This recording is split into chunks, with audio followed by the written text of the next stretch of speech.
Hello, everyone. My name is Trevor Boland, and I work in a head an NGO that advocates for UDL in education. In the past, I worked as an assistive technology officer in higher education, and today I am delighted to speak about the most interesting topic ever, which is PowerPoint. Okay, bear with me for a second. So this is a PowerPoint about online PowerPoint.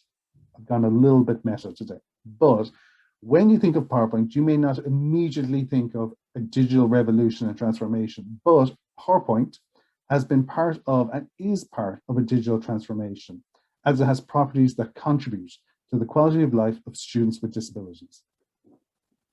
Microsoft PowerPoint has been very much part of my life, and maybe yours too, for longer than both of us want to mention. Not only is it commonplace, it has become a powerful application in so many ways, especially recently, and to me sums up UDL, as well as having accessibility and assistive technology properties. It integrates these three seamlessly.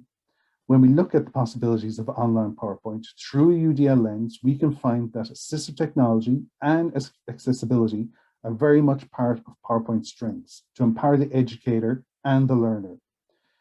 3 years ago, if I told myself I would be highlighting the UDL accessibility and AT possibilities within PowerPoint, I would not have believed it.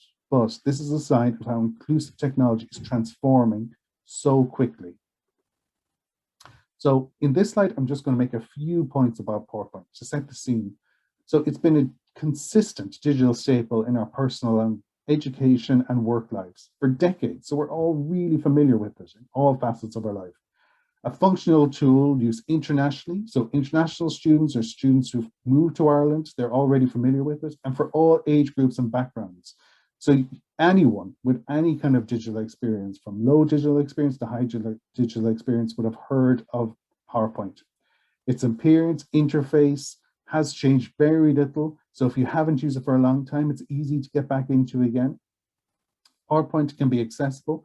So using like proper headings, alt text, for example, on images, these are things that I'm going to mention a little bit later, and has assistive technology-like properties. So it has a dictation tool, so you can write with your voice, and it has immersive reader, which means that it can help you read more effectively and increase the readability of written information in the slide. It's also flexible, as PowerPoint itself can be used on multiple types of devices.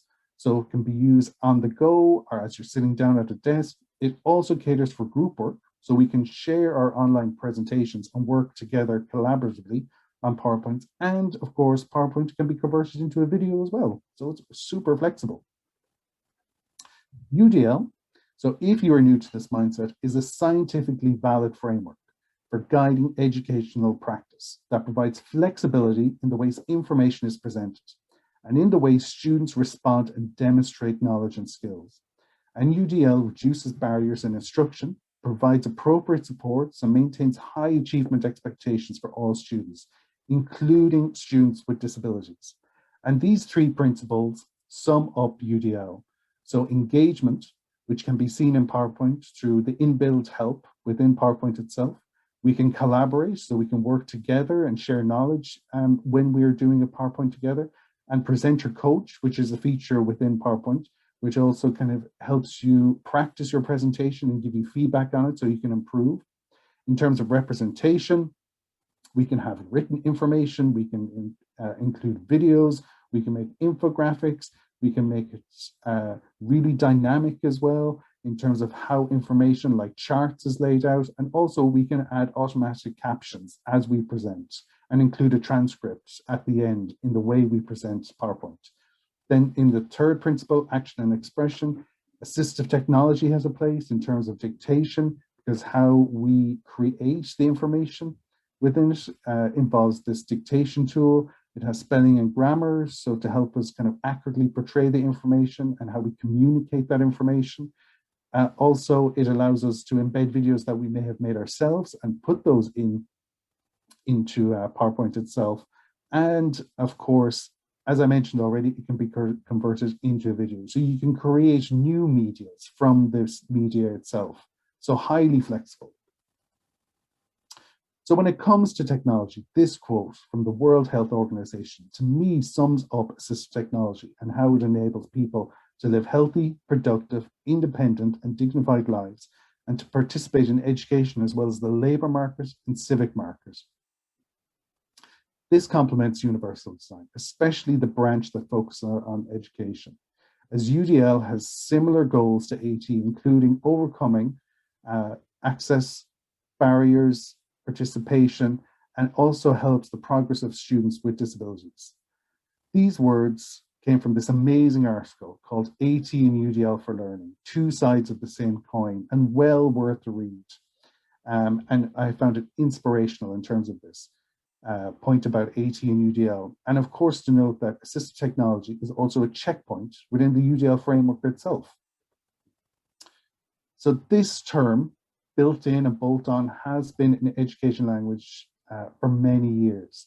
And this is something that AT in the past may not have strived completely well to do. So now AT, which is built into PowerPoint, has features that are incredible. And these features include the spelling and grammar support. So it's embedded already within PowerPoint. That dictation tool, easy to find in PowerPoint. So you don't need to add on extra applications to PowerPoint. It is just there.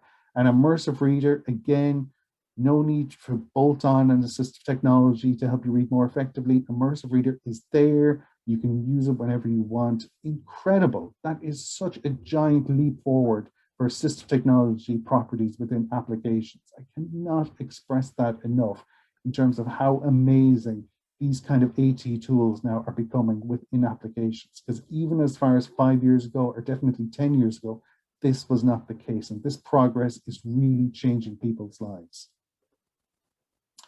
So just like the relationship between UDL and AT, UDL and digital accessibility both seek to increase the learning access and reduce barriers for students. The accessibility checker gives us the ability to make the presentation accessible to people who are blind. And that's incredible in terms of empowering us as staff to make information accessible to blind students. Simple changes like adding proper headings, being mindful of how we add links to text, adding alternative text to images, choosing inclusive fonts that are easy to read, all these contribute to a better communication and better PowerPoint experience for people. Even considering color contrast and using bullet points to break up large pieces of paragraphs and text are all, again, contribute to a PowerPoint or piece of information being read and understood more effectively. So we just need to develop small new habits to make these considerations a part of our everyday life. And it takes time, but it is worth it. So when it comes to UDL, there is a lot to consider. So my advice is to pace yourself and just learn a little bit at a time. Be brave and to try any of these considerations. It's okay to make mistakes along the way. Help is all around us. And these are in, say, podcasts, YouTube videos, websites, people that you just meet, work colleagues, as well as a growing network of UDL advocates in Ireland and globally. So in the words of Maya Angelou, do the best you can until you know better. Then when you know better, do better. It's as simple and as complex as that. And then to help you along your way, AHEAD has created this assistive technology resource called AT Hive. So, and we would love it if you would visit our website at www.ahead.ie/ATHive, as it aims to raise AT awareness and even how to use different types of free and paid assistive technology. So currently, there's over 50 pieces of assistive technology mentioned throughout that section of the website. And we would love it if you and your students would visit that section. And of course, AT transforms people's lives. So if you find a transformative piece of assistive technology, share it with us here in AHEAD. Download this AT template, and it can be downloaded via this bit.ly link, bit.ly/ATHive. And when you have written up the template, you just email it to me, and we can have a look at it and then post it up on the website. And it's as simple as that. And again, we are accepting even templates from students. So we would be delighted to have that student voice represented in the AT Hive. So thank you very much for listening. And next time you use PowerPoint, maybe you may look at this everyday application in a new way. Thank you.